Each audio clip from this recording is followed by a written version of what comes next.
Kalau ibu dandan mau dapat pahala tuh saat mau tidur. Tapi giliran mau tidur, ndak sikat gigi, daster 3 hari ndak dicuci, kelihatan bulu ketek, muka dikasih bedak kencur, dikasih bawang matanya, ngorok. Bagaimana suamimu ndak menderita? Ibu mau ndak dirindukan surga? Mau ndak dirindukan surga? Pasti mau. Dirindukan suami saja sudah senang. Ini dirindukan surga. Biasanya orang yang rindu dengan surga, saya yang rindu dengan surga. Ini luar biasa. Surga rindu sama ibu. Mau ibu? Di Makassar kok saya bilang mau bergetar itu masjid. Begitu kencangnya suaranya ibu-ibu. Mau ibu? Oh, saya baru sadar ini orang Jawa lembut suaranya. Oh, Jawa rupanya di sini ya. Kalau mau kata Nabi saya kasih rumus 4. 4 aja bu. Ndak 7, ndak 10. 4 saja. Lebih susah syaratnya jadi caleg. 4 aja syaratnya. Apa itu kata Nabi? Inilah yang kita akan bahas hari ini. Wanita dirindukan surga. Ya, saya dikasih judul menjemput rezeki, tapi rasa-rasanya judul ini yang lebih tepat. Wanita dirindukan surga. Mau dirindukan surga ibu? Apalagi ibu-ibu ini yang depan saya yang sudah muka-muka sakaratil maut. Mau? 4 aja syaratnya bu. Catat. Ini oleh-oleh pulang pengajian. Ada ibu-ibu di Makassar pulang pengajian tidak ada oleh-olehnya. Saya tanya gimana pengajiannya? Alhamdulillah hebat. Bagaimana ceramahnya? Hebat memang itu Ustadz. Jago dia ceramah. Apa dia bilang? Saya sudah lupa Ustadz. 1 jam kita ceramah tidak ada dia ingat. Nah itu pentingnya bawa buku. Dicatat. Karena ibu-ibu ini yang sudah usia-usia senja. Otaknya ini ibarat kaset sudah kusut. Cicilan belum lunas. Suami mau kawin lagi. Anak rewel. Kan repot itu otaknya. Nah, maka kalau dicatat, ibu saya di rumah, biasa kalau ada saya tulis lebar-lebar besar baru saya tempel dekat panci. Kenapa? Karena panci paling sering dikunjungi. Atau cermin. Nah itu ibu catatannya tempel di cermin nanti itu bu. Suruh anaknya ketik baik-baik, rapi, tempel di cermin. Supaya selalu diingat. Ini 4 aja syaratnya ibu dirindukan surga. Tidak ada hadis mengatakan laki-laki dirindukan surga. 1. Kata Nabi, aqimis salah, dirikan sholat. Bingung saya, kenapa ini dikhususkan perempuan? Dirikan sholat. Kalau mau dirindukan surga, oh usut punya usut. Ternyata perempuan memang paling sering lalai dalam sholat. Kapan Ustadz? 1. Selesai haid. Tuh kalau iman tidak baik bisa haidnya 4 hari, dia tambah bonus 2 hari. Ya kan? Iya. Dia bilang suaminya, biasanya haid cuma 4 hari. Ini sudah hari ke-6 kau belum sholat. Belum bersih. Iya toh? Dia bilang suaminya, bohong, masih ada sedikit-sedikit. Dia lagi suaminya, serius lu? Apa serius? Saya kasih lihat kau. Iya toh? Nipu diri sendiri. Malah dia nanya sama saya, Ustadz, katanya kalau selesai haid subuh baru mulai sholat. Subuh kesiangan. Dia bilang, ya sudah, besok lagi saya sholat. Tidak boleh. Duhur bersih, duhur sholat. Isya bersih, ibu nih sudah maghrib. Begitu mandi, rasa-rasanya saya sudah bersih. Jam 10 malam bersih, wajib mandi junub. Selesai sholat. Tidak boleh nunggu isya, subuh. Ini yang banyak ini, isya. Padahal sudah bersih malamnya, dia cek, sudah bersih nih. Jam 10, sudah bersih. Mandi, sholat, meskipun sudah jam 11 malam. Ya? Apalagi? Nifas. Ini banyak yang salah paham nifas. Katanya nifas harus 40 hari. Siapa yang bilang? Nifas itu tidak harus 40 hari. Bisa jadi lebih 40 hari. Bisa jadi cuma 10 hari. Tergantung ibu bersih atau tidak. Ada teman saya selesai melahirkan istrinya. dia pergi beli Indomie 1 dos. Saya bilang, apa hubungannya? Ini kan isinya 40 bungkus Ustaz. Jadi 1 hari 1 bungkus, kalau habis ini sudah bersih istri saya. Ayo. Kapan lagi perempuan banyak ndak sholat? Kalau ada pesta. Mukanya dia kira tembok. Coklat, biru, abu-abu, krem. Beleng-beleng. Ini ibu-ibu sekarang ini banyak perempuan palsu. Mohon maaf ya, kalau marah-marah aja. Siapa suruh undang saya? Sekarang banyak perempuan-perempuan palsu. Bulu matanya panjang, palsu. Matanya biru, palsu. Bibirnya merah, palsu. Pipinya biru, palsu. Alisnya tebal, palsu. Pantatnya gabus. Iya toh? Bu. Ada kenalan saya, orang kaya. Itu kalau dia tunjuk-tunjuk kapalnya, tanker, suaminya bilang, ini Ustaz. Ya, kalau bunyi ayam kukuruku, masuk uang saya 200 juta. Disewa tiap hari 200 juta. Kalau ini Ustaz, 75 juta 1 hari. Istrinya Bu, ndak yakin orang dia istri orang kaya. Sederhana pakaiannya. Akhirnya apa? Semua orang kalau lewat, orang kagum. Tahu ndak? Orang kaya loh itu. Sederhana pakaiannya. Ndak glamor. Orang jadi teladan. Kenapa? Dia kaya tapi tidak macam-macam pakaiannya. Orang senang lihat. Ini sudah ndak kaya, ndak terkenal. Udah ganyang. Kayak sudah tabrak tiang listrik. Beleng-beleng. Tahu beleng-beleng? Dongo. Tahu dongo? Beleng-beleng? Tahu beleng-beleng? Dongo. Tahu dongo? Beleng-beleng. Beleng-beleng itu Rocky Gerung bilang dungu. Dungu atau oon. Tahu oon? Es krim ditiup. Itu beleng-beleng itu. Cuk, banyak perempuan tidak sholat gara-gara make up. Make up. Make up. Shadow. Eyeshadow. Oh, malah ada model baru saya lihat ibu. Dikasih lebih lagi putih-putih di sininya. Apa bedanya sama belek? Ayo. Sekarang ini kita dibodoh-bodohi sama artis. Memangnya artis idola kalian? Yuk, ada lagi yang lebih beleng-beleng. Dikasih lebih lagi alisnya sini nih. Ada lebihnya sedikit naik. Begini modelnya. Saya bilang kenapa lagi dikasih lebih? Dia bilang seperti artis Korea. Artis Korea baru sudah pensiun. Apa ini dibodoh-bodohi sama make up?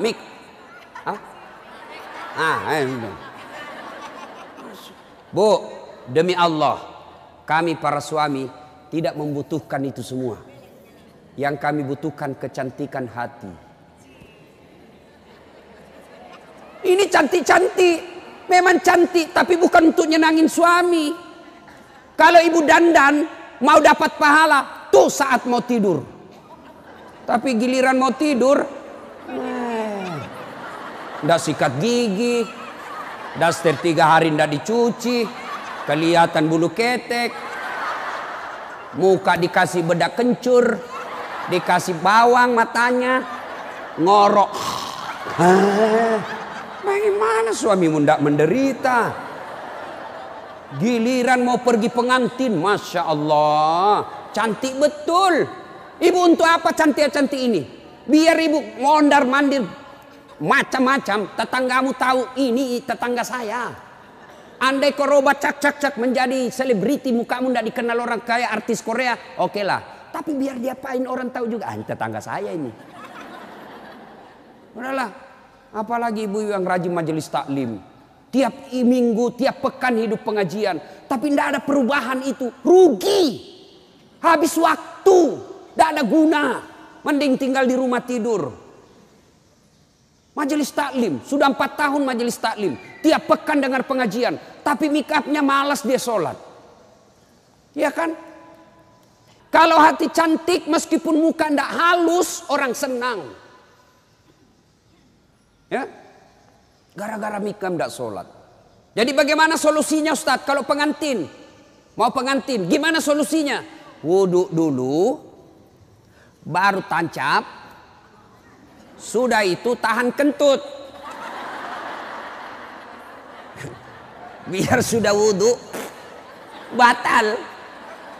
Sedikit aja keluar Ustadz. Batal. Tidak habis Ustadz. Batal. Nah. Apalagi yang membuat orang ibu-ibu nih banyak tidak sholat. Selesai, haid, nifas, make up. Yang keempat, apa? Jilbab.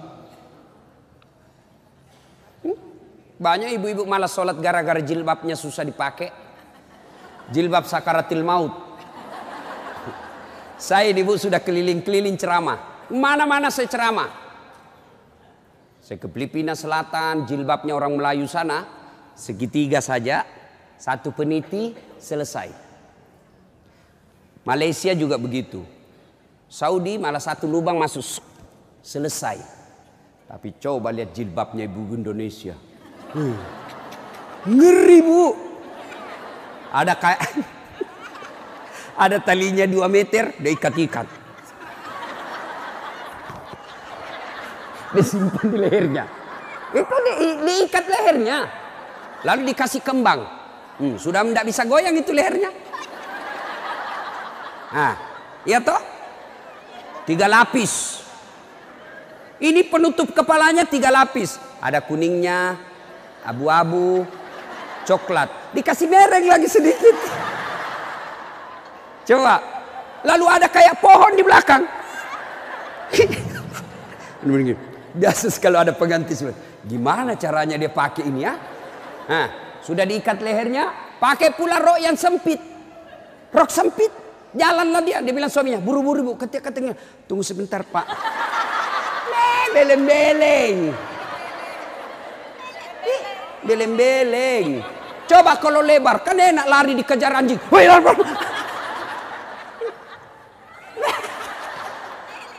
Beleng-beleng. Ayo, bu, sudah berapa tahun majelis taklim? Sudah berapa tahun hadir pengajian sini? 5 tahun. Mestinya pakaian seperti itu ditinggalkan.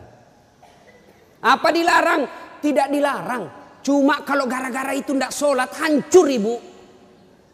Pergi pengantin, make upnya luar biasa, jilbabnya susah. Tiba waktu sholat, dia bilang suaminya, bu, ini sudah mau hampir asar. Kok belum sholat duhur? Kok pergi sholat? Sadar loh pak. Ya saya sadar, saya suruh kau sholat. Sadar loh pak. Ya saya sadar, ya saya suruh sholat. Tapi sholat, apa kata? Kau tidak lihat ini jilbab saya? Ini 2 jam. Beleng-beleng. Ayo, sudahlah. Bu, apa yang saya sampaikan ibu pasti iyakan. Perempuan cantik, tidak terlalu cantik, tapi dia kaya, istri bangsawan, ya, populer. Tapi pakaiannya sederhana, itu yang jadi orang senang.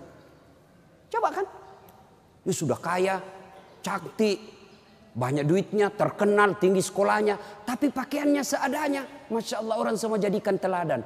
Nah, coba lihat itu nak, itu ibu kaya loh, terkenal, banyak duitnya, tinggi sekolahnya, tapi lihat nak, pakaiannya sederhana. Nah, saya mau seperti itu nanti nak. Coba lihat, apa Khadijah terkenal dengan jilbabnya yang mewah? Apa Aisyah terkenal dengan lipstiknya yang banyak? Enggak kan? Tapi karena apa? Karena akhlak. Ngapain kita cantik-cantik akhlak kita jelek? Daripada beli make up 700.000 per bulan. Ibu sudah 60 tahun. Yuk lebih baik beli lipstik palsu. Harga 10.000. 690.000. Nih bawa ke masjid. Itu tabungan akhiratmu. Ada sekali jalan 1 juta. Nempel. daripada itu 1 juta. Ada lebih gila. Apa itu? Saya pernah lewat di Makassar, salon, gambar jari-jari begini. Saya tanya sopirku, apa itu? Ini salon Ustadz. Salon apa? Ibu-ibu gunting-gunting kuku. Apa namanya Bu? Dia tahu semua ini. Apaan? 25.000 satu jari. Berarti 10 jari. 250.000. Apa lebih tidak enak itu 250.000 kau tabung untuk akhiratmu dikubur? Ya Bu. Ya. Lipstick 20.000. Eyeshadow 70.000. Ini alis 70.000. Sudah berapa habis duit kita? Ya. Dengar ini yang suka cukur-cukur alis. Laknat Allah, kata Nabi, bagi mereka yang mencabut dan mencukur alisnya. Tuh, enggak usah baku lihat Ibu. Boleh gambar alis, boleh, tapi jangan pakai tato. Ini tato alisnya. Tak haram itu Bu. Mau gambar alis silahkan, pakai pensil celak. Tidak ada pensil celah Ustadz, cari krayonnya anak.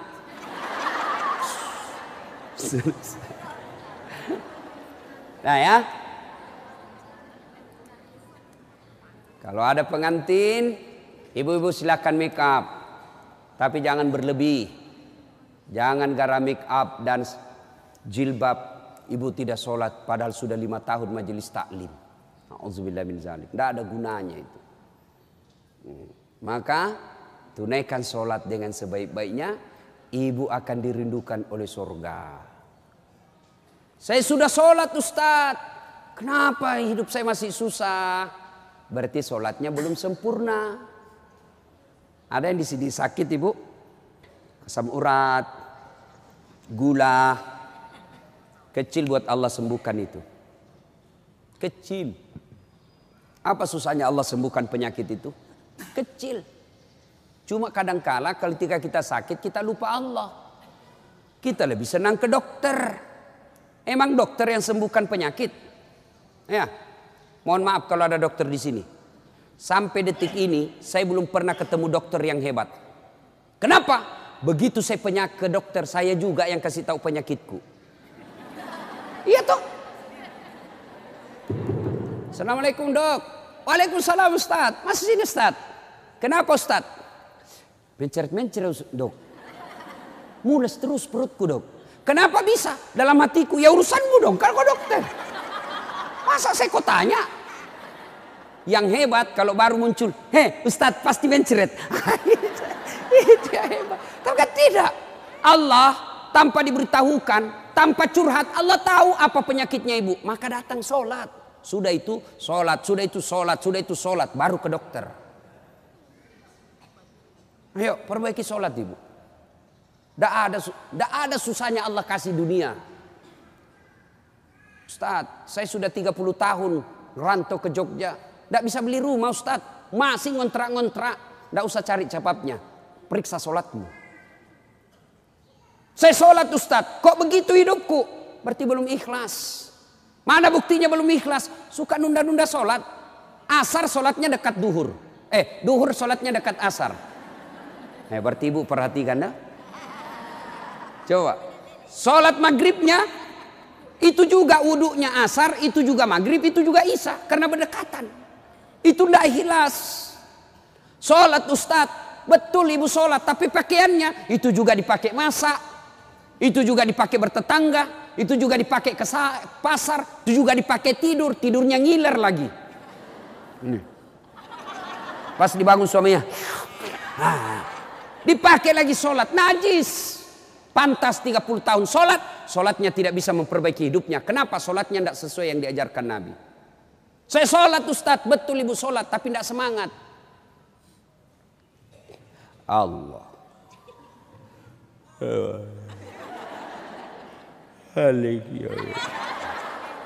Iya kena.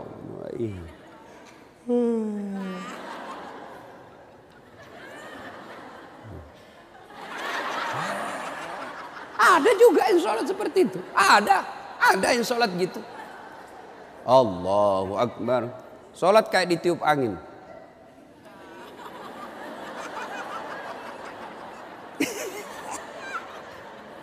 Ayo, ada juga yang sholat semangat.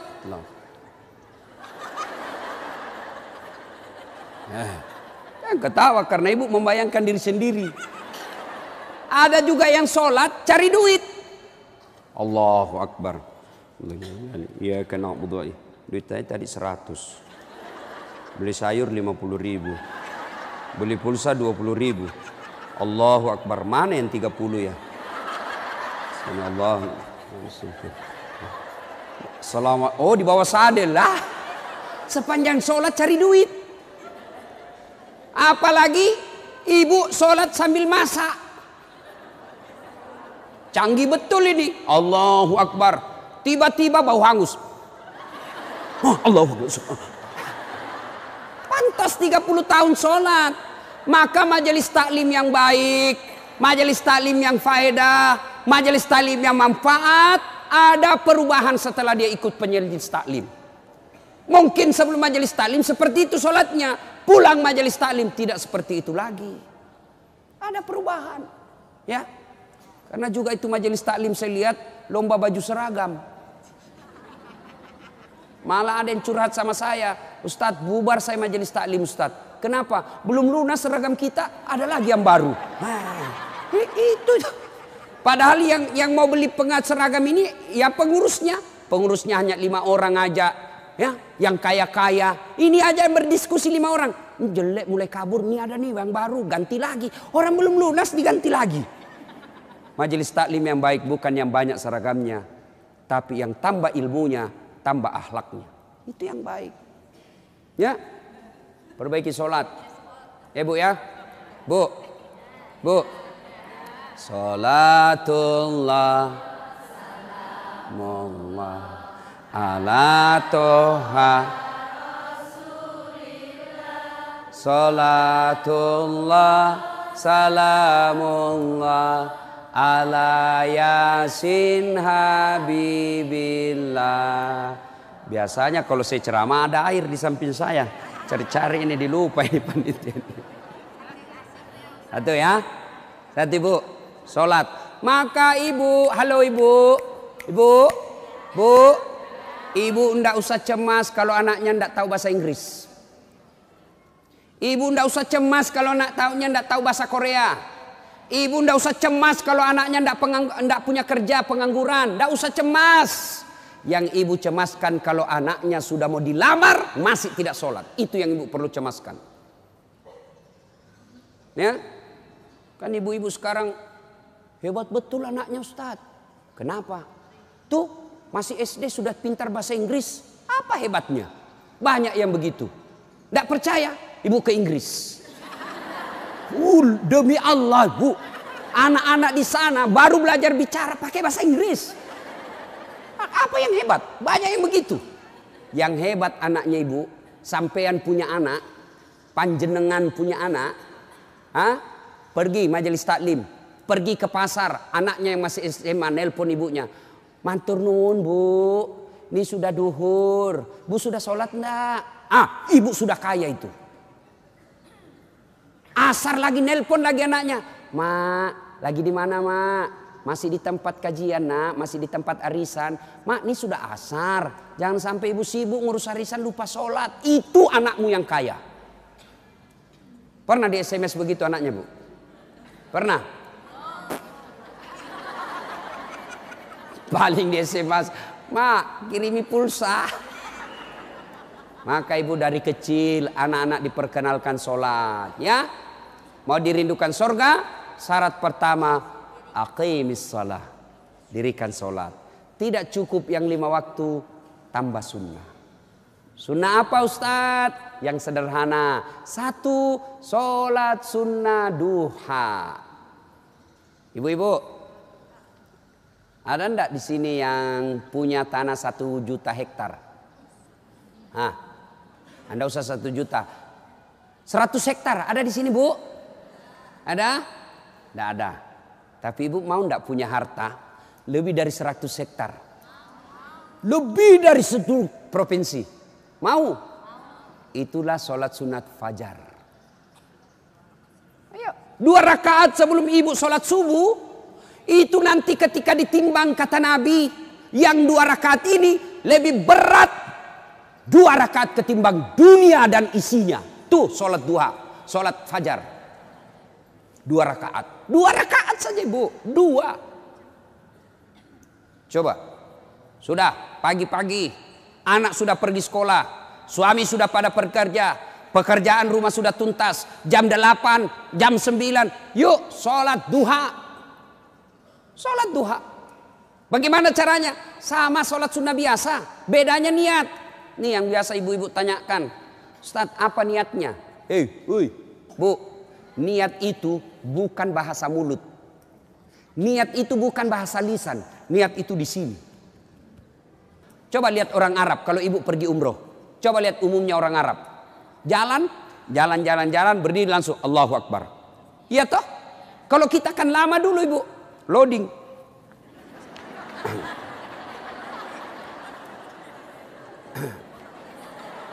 Allah. Duduk. Saya tanya, kenapa tidak jadi sholat ibu? Saya lupa sholinya. Boleh tidak ucapkan. Mau ucapkan silahkan. Sholli sunnatal duha. Raka'ataini lillahi ta'ala. Saya niat sholat sunnah duha. 2 rakaat. Sunnah hukumnya bagi saya lillahi ta'ala. Allahu Akbar. Tuh. Tidak hafal juga itu Ustaz. Ambil jalan pintas. Berdiri tegak. Menghadap ke kiblat. Baru ibu bilang begini. Tuhan, sholat sunnah duha ya. Allahu Akbar. Boleh. Benar, boleh bu. 2 rakaat berikutnya ulang lagi. Tuhan, masih seperti yang tadi. Allahu Akbar. Boleh, benar. Daripada ibu nunggu bahasa Arabnya. Nggak hafal, ibu nggak sholat. Itu sholat duha ibu. Bu. Suami pergi cari nafkah.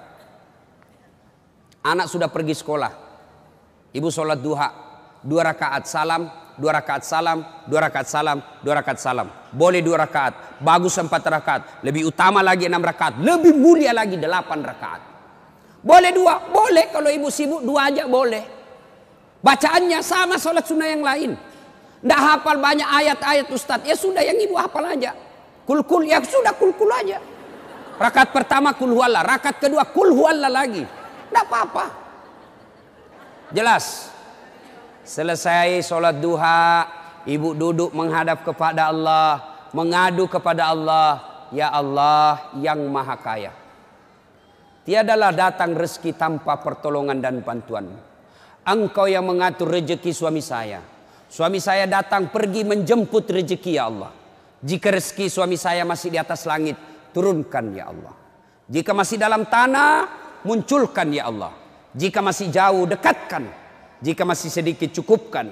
Dan yang lebih penting ya Allah, berkahkan. Doa tidak harus bahasa Arab. Banyak orang selesai sholat, baca doa. Tapi dia tidak tahu apa intinya doa. Doa itu tidak harus bahasa Arab. Nih rezeki saya. Belum sholat duha ini sudah keluar. Langsung 2. Ada pula rotinya. Masya Allah ya. Coba ibu. Doa itu kalau bahasa Bugisnya mapaletu. Bahasa gaulnya curhat. Silakan ibu curhat. Bahasa hati. Bukan bahasa Arab. Ibu bahasa Arab belum lagi salah ucap. Nggak ngerti apa yang ibu baca. Malaikat bingung. Apa maksudnya ini ibu ini? Apa maksudnya ini ibu? Mau minta rezeki ternyata doanya apa? Minta anak. Bingung kan malaikat. Jadi boleh bu. Ya Allah. Bukakan pintu rezekiku ya Allah. Mudahkan suamiku memperoleh rezekinya ya Allah. Sudah itu SMS suami. Bang. Jangan menghalalkan segala cara. Baru aja aku doakan abangku. Selamat dalam mencari nafkah. Salam sayang selalu dari istrimu di rumah. Senang itu. Saya ibu, itu istri saya. Kalau dia SMS begitu, saya kasih lihat semua temanku. Istriku ini SMS-nya. Coba SMS begitu suaminya bu. Jangan galau bang, jangan putus asa bang. Rezeki Allah yang tentukan. Selama abang berusaha, rezeki itu ada. Pun kalau terbatas, percayalah saya tetap setia mendampingimu. Pernah SMS begitu suaminya? Paling SMS-nya bang, jangan lupa singgah beli gas ya. Yuk, sholat duha. Saya banyak dosa Ustaz. Saya perempuan hijrah. Dulu banyak betul maksiat saya lakukan Ustaz. Masa muda saya suka gaul. Masa muda saya selalu ke tempat hiburan malam. Masa muda saya selalu maksiat. Allah jelaskan, wala tai'asu mir rauhillah. Bu, jangan putus asa. Ibu jangan putus asa. Besar dosamu tapi ampunanku jauh lebih besar. Gimana caranya? Yuk sambut dengan sholat sunnah taubat. Gimana sholat sunnah taubat Ustaz? Sama sholat tahajud, sama sholat duha. Cuma beda waktu, beda niat. Jadi ibu ndak ada kegiatan nih, sudah maghrib. Datang ke masjid, nunggu isya, ndak usah pulang. Nunggunya sholat taubat 6 rakaat. 2 rakaat salam, 2 rakaat salam, 2 rakaat salam. 6. Boleh 2? Boleh. Sholat taubatnya, niatnya. Sholli sunnatal taubat raka'ataini lillahi ta'ala. Saya niat sholat sunat taubat 2 rakaat. Sunnah hukumnya bagi saya lillahi ta'ala. Allahu Akbar. Baca doa iftitah, baca Al-Fatihah, baca surah pendek, ruku, itidal, sujud, dan seterusnya. Kapan taubatnya Ustaz? Sujud terakhir. Sujud terakhir. Ibu taubat. Rabbana la tusi' qulubana ba'da is hadaitana wa hab lana min ladunka rahmah. Ya Allah, saya hilaf ya Allah. Ampuni saya. Jangan engkau palingkan hati hamba. Jangan engkau sesatkan hati hamba setelah engkau berikan hidayah ya Allah. Ampuni saya ya Allah. Allah ampuni. Yang penting tobatnya tobatan nasuha. Jangan tobat ibu hamil. Ibu-ibu masih ingat waktu hamil? Melahirkan. Ingat waktu melahirkan? Tidak mau lagi saya Pak. Tobat. Hancur saya Pak. Tidak mau lagi saya. Terakhir ini saya hamil. Terakhir Pak. Tidak mau lagi saya hamil. Terakhir tidak mau lagi. 6 bulan kemudian. Hamil lagi. Ya. Nah. Banyak jenis-jenis sholat sunnah. Tapi lain waktu kita laksanakan. Lain waktu kita lanjut. Pertama, dirindukan surga, dirikan sholat. Yang kedua, kata Nabi, wasyamu Ramadan. Berpuasalah di bulan suci Ramadan. Alhamdulillah, tuntas puasa Ramadan. Tapi jangan puas sampai di situ Bu. Maka kita lanjutkan dengan puasa Senin Kamis. Ya, puasa yang paling baik. Puasa yang tidak pernah ditinggalkan Rasulullah. Puasa Senin Kamis. Bu-ibu nih yang agak lebih berat badannya. Bukan gemuk, cuma perbandingannya kurus. Bukan. Orang bilang Ustadz kurus betul, bukan kurus, kamu yang gendut. Yang lebih berat badannya, yuk terapi Senin Kamis. Senin Kamis. Ibu-ibu mau sehat, Senin Kamis. Bagaimana? Mulai Kamis ini jangan pernah lagi lepas puasa. Bangun, makan sahur. Ternyata jam 9 lupa kalau puasa, makan aja. Terbiasa kan setiap pagi kita sarapan. Nah Kamis ini kita mulai. Karena kebiasaan kita bertahun-tahun sarapan, ya sarapan makan.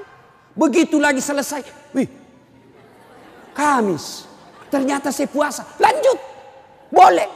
Yang tadi 1 mangkuk, rezeki. Ibu lupa. Ternyata siang makan lagi. Weh, Kamis. Puasa. Lanjut lagi Bu. Benar ibu lupa. Lanjut. Boleh. Ternyata asar. Ada lagi kasih es cendol. Wih, saya puasa. Sudah. Rezeki ibu itu. Yang penting betul lupa. Saya sering begitu Ibu. Lanjut. Karena saya lupa. Orang lupa tidak kena hukum. Tiba-tiba saya diajak makan coto. Ustaz coto. Namanya kita senang ditraktir. Begitu habis. Saya puasa rupanya. Tidak apa-apa. Lanjut. Boleh. Yang tidak boleh. Ibu misalnya kan. Misal. Bismillahirrahmanirrahim. Misal sudah di dalam nih. Sudah ada di dalam. Baru sadar. Saya puasa. Jangan bilang terlanjur. Batal. Batal itu. Maka kalau dia sudah di dalam mulut, langsung ingat saya puasa, muntahkan, cuci, sah. Biar ibu 3 kali makan dalam sehari, yang penting betul-betul lupa. Begitu kan, ma makan puasa. Oh iya nak, sah. Coba ibu besok, mulai hari Kamis ini. Ternyata jam 10, jam 11 lolos, jam 12 masih bisa, jam 1 enggak tahan. Datang tetangga bawa kue, nyaman lagi. Wah, sudahlah, ya sudah buka. Dari jam subuh sampai jam 1 ibu sudah dapat pahala. Cuma sayang kalau sudah jam 2 rusak bu, ibu betul-betul imannya lemah. Masa sudah setengah jalan masih mau buka. Tapi pun kalau buka karena sakit silahkan buka. Sudah dapat pahalanya itu. Coba mulai Kamis ini. Itulah yang disebut majelis taklim yang sukses. Ada perubahan tiap pekannya. Ada perbaikan tiap bulannya. Tahun lalu belum biasa Senin Kamis. Tahun ini terbiasa Senin Kamis. Majelis taklim yang manfaat. Ya, Senin Kamis. Yang ketiga, karena waktu yang sangat terbatas, ini dirindukan oleh surga.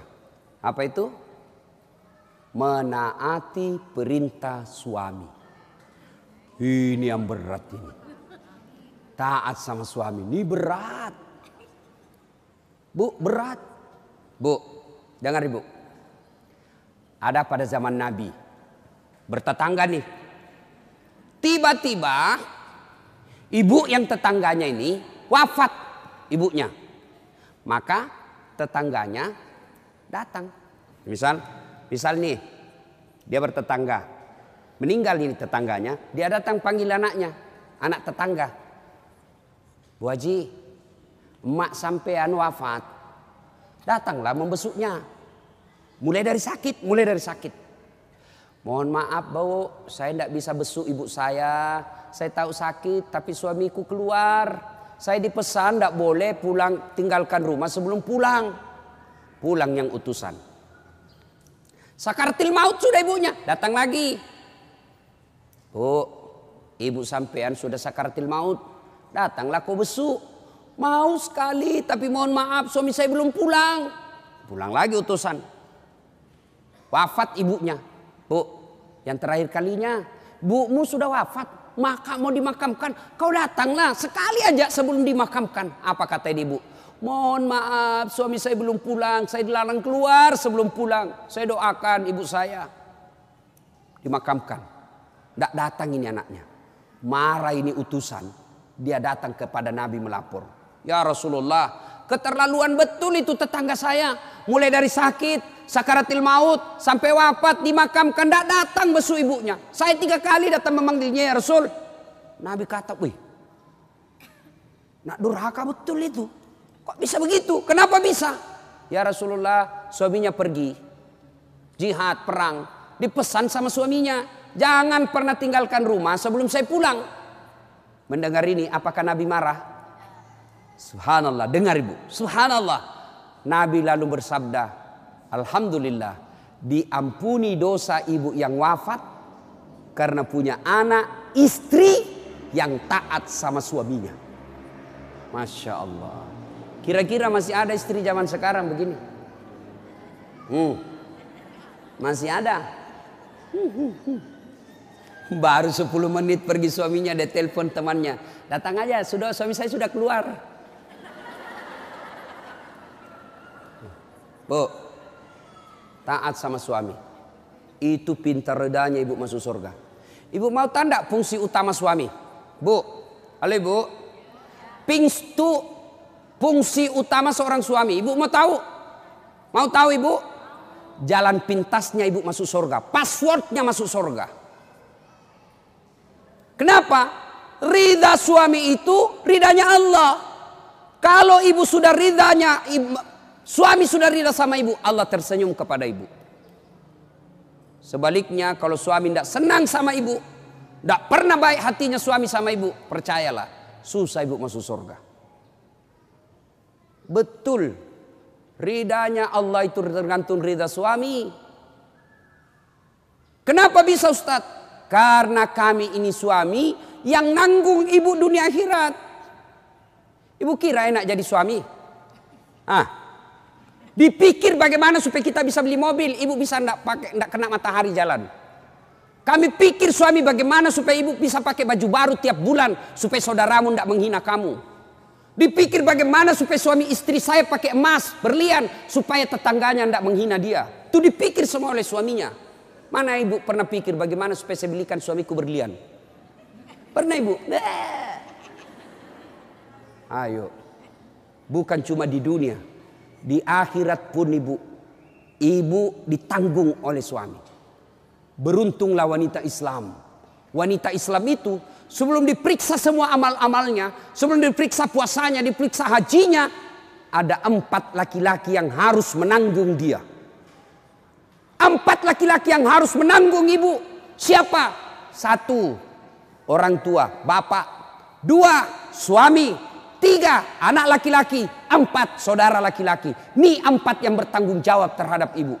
Kenapa itu perempuan dia pakai jilbab? Ditanya suaminya, ditanya bapaknya, ditanya anak laki-lakinya, ditanya saudara laki-lakinya. Ternyata ini 4 laki-laki yang tidak beres, maka ibu bebas tugas. Itu enaknya jadi perempuan Islam. Beda kami laki-laki.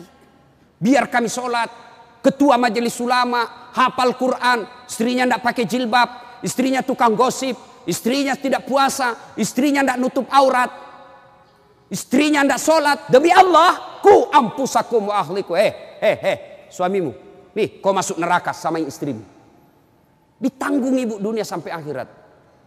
Suamiku tukang selingkuh, Ustaz. Suamiku pemabuk, suamiku tukang tipu, suamiku koruptor. Tidak ada hubungan, dia yang tanggung dosanya. Ibu kalau baik agamanya, tadkhulul jannati bisalam. Kata Nabi, nih 7 pintu surga. Ibu pilih mana yang ibu mau masuki. Tidak ada urusan dengan suamimu. Itu enaknya. Jadi ibu jangan suka ngomel-ngomel. Beruntunglah ibu menjadi wanita Islam. Supaya sekali ngeluh, suami saya Ustaz. Ini lebih parah lagi, dia curhat di Facebook. Ada juga ibu-ibu sekarang suka sekali ungkap aib suaminya di medsos. Di mana di kau? Tak kusangka kau begitu. Kesepian banget, pret. Apa yang begini? Ya, ibu taat perintah suami. Passwordnya ibu masuk surga, ridha suami. Tapi kalau ibu durhaka sama suami, susah. Perempuan sekarang kan banyak tidak hormat sama suaminya. Ketika Nabi Isra Mi'raj kan diperlihatkan. Masuk Nabi surga, Masya Allah banyak betul penghuni perempuan. Begitu Nabi masuk neraka, na'udzubillah min zalik, lebih banyak lagi perempuan di neraka. Lalu ditanya Nabi sama sahabat, kenapa bisa begitu ya Rasul? Ada 2 kelemahan perempuan. 1, tidak bisa tahan mulutnya cerita kejelekan orang. Yang kedua, dia tidak taat dan tidak mensyukuri suaminya. Itu sebabnya. Kalau ibu pandai mengendalikan mulut tidak cerita orang. Yang kedua, taat sama suami. Gampang ibu masuk surga. Cuman kita kan ini penyakit kita. Datang begini masih gosip tuh. Damai tapi gersang.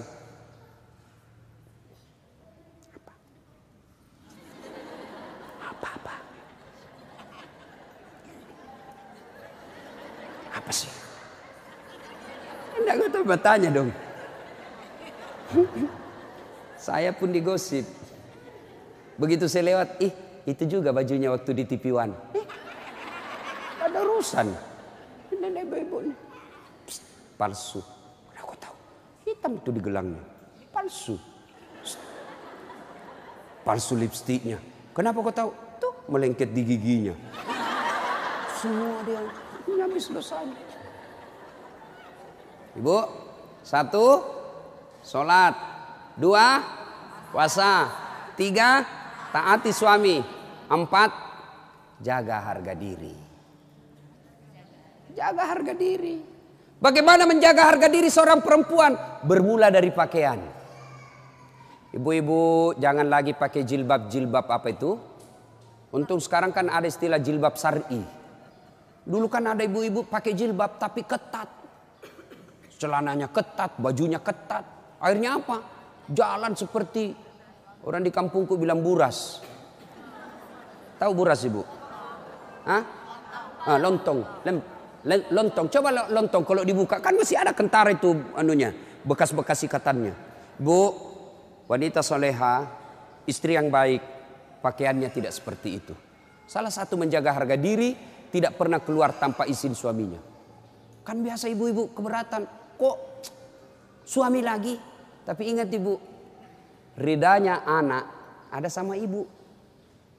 Allah itu maha adil. Bu mau masuk surga, bakti sama suami. Suami mau masuk surga, bakti sama ibu. Itu putar aja. Jangan lagi ada yang cemburu. Ustaz, saya serumah mertua saya. Kenapa ya suami saya perhatian betul sama mamanya? Sudah punya anak yang lain. Kok suami saya terus dibebani, beli ini, minta sama suami. Saya bilang, bu sadar dong bu. Bersyukur suamimu begitu. Mudah-mudahan nanti anakmu pun sudah menikah dengan wanita lain. Dia masih memperlakukan kau seperti ibunya sekarang. Jangan malah sentimen. Suami saya begini, suami saya begini. Ibu berapa tahun sama suami? Baru 25 tahun. Itu ibunya dari perutnya. Saya heran kalau ada perempuan cemburu sama mertuanya. Tidak sadar. Gimana nanti kalau ibu punya mantu yang juga kurang ajar? Mau? Maka saya bilang sama istri saya, boleh kau maki-maki saya, boleh kau hina saya, boleh kau lempar kepalaku, yang penting tidak kena. Satu yang tidak boleh, jangan kau lukai perasaan ibu saya. Begitu ibu saya luka perasaannya, kau pembuat sial, keluar kau dari rumah. Tidak ada toleransi. Begitu mestinya kita jadi istri. Kalau ibu-ibu masih susah hidupnya, koreksi aja deh, barangkali durhaka sama mertua. Nah, bagaimana mengabdi kepada orang tua, bagaimana mengurus anak, insya Allah lain waktu dan kesempatan kita akan lanjutkan. Akhirnya kita simpulkan, wanita yang ingin dirindukan surga, 1, pelihara sholat. 2, 3, taat pada perintah suami selama perintah itu tidak melanggar agama. Yang keempat, jaga harga diri. Insya Allah kalau ini kita lakukan, maka Nabi jelaskan, maqaman mahmuda, saya angkat derajatmu, lalu silakan masuk surga, tadkhulul jannati bisalam, silakan masuk surga dari pintu mana yang ibu mau suka. Subhanallah. Inilah tausiah kita, mudah-mudahan ada manfaat. Terima kasih Ibu Li yang berkomunikasi kepada saya selama ini. Mohon maaf jika selama ini ada komunikasi yang tidak berkenan, dan terima kasih sehingga saya punya ladang amal untuk datang di tempat ini. Mudah-mudahan ada manfaat.